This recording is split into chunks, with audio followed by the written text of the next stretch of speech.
నేను ఇంకోటి చెప్తా, అసలు దేవుడు సొమ్మును స్కామ్ చేసింది ఎవరో చెప్తా. ఇది కూడా బాగానండి. అసలు స్కామ్ అంటే ఏంది, దేవుని సొమ్మును ఎవరు స్కామ్ ఎలా చేస్తున్నారు చెప్తా. ఇదే టీటీడీలోని మన 2 ఉదాహరణ కూడా చెప్తా. తిరుపతిలో తిరుచానూరు మార్కెట్ యార్డ్ నుంచి కపిల తీర్థం వరకు ఫ్లైఓవర్ 6 కిలోమీటర్స్. నేను అందరూ తిరుపతికి పోతే అందరికీ కనిపిస్తుంది ఈ ఫ్లైఓవర్. తిరుచానూరు మార్కెట్ యార్డ్ నుంచి కపిల తీర్థం వరకు ఫ్లైఓవర్ 6 కిలోమీటర్స్ మేర.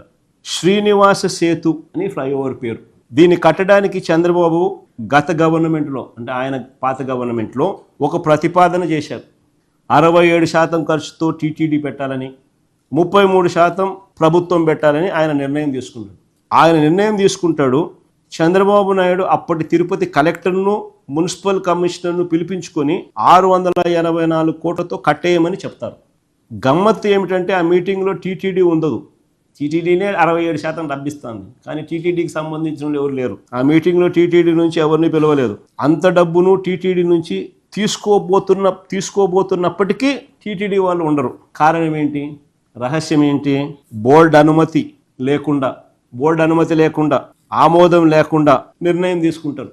తర్వాత ఒత్తిడి తెచ్చి దాన్ని ఆమోదం తెలిపేందుకు అడుగులు వేస్తారు. ఇది స్కామ్. కనపడడం లేదా?